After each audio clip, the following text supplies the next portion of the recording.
Understanding Damage Control, a guide for English learners. Hello everyone. Today, we're diving into a very interesting English phrase, damage control. This term is widely used in various contexts, and understanding its meaning and usage can greatly enhance your English language skills.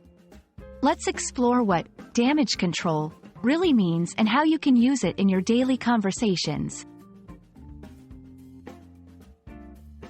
Damage control refers to the actions taken to minimize negative effects or harm that has already occurred.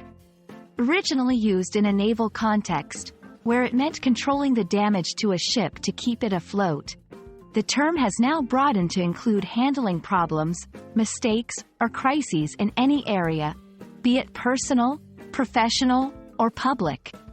Think of it as trying to reduce the impact of a bad situation. To understand damage control better, let's look at some examples. 1. In a business setting, when a company faces a public relations crisis, like a scandal or a faulty product, they do damage control by issuing apologies, recalling products, or making official statements to restore their reputation. 2. In personal relationships, if someone says something offensive to a friend, they might do damage control by apologizing and trying to make things right. 3. In politics, politicians often engage in damage control when they are caught in controversies or scandals.